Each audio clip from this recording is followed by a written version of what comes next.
Sân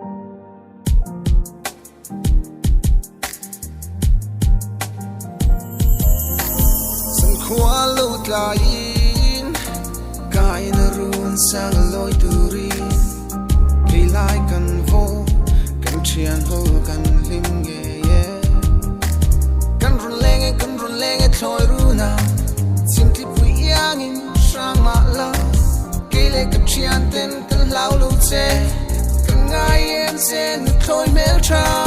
Ve ka taro taro lum kom Kan nin kom kom Trong lom val rol ten Na tai lam sep tu kan nin kon kom Kan thok hom liam liam Kan tum per po in kom A thok tam le A thok tem deo po to pa Chun na mo in min khai kom Lil Gpay An nightmare Kan kalam to highway Kan holam to Norway Amuna kal ngai lo hian COD thay se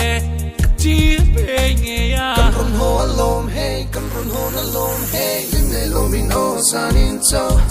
Sur tla pui ele lo Apoi mo lo Tik san tele lo Kan ngai pui mo lo Kan chien ho kan kim cho na to ka to Ding dang tu dang kan ngai lo kan lim ve to Dispole sun lung net tik sai pon amoy fe zo Sui lung kan rola kan lim ve to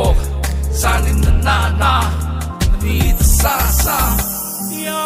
Lil Gpay An nightmare Kan kalam to highway Kan holam to Norway Amuna kal ngai lo hian COD thay se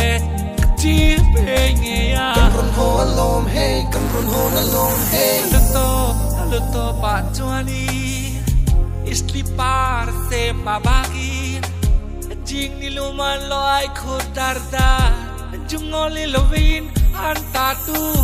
An pot fane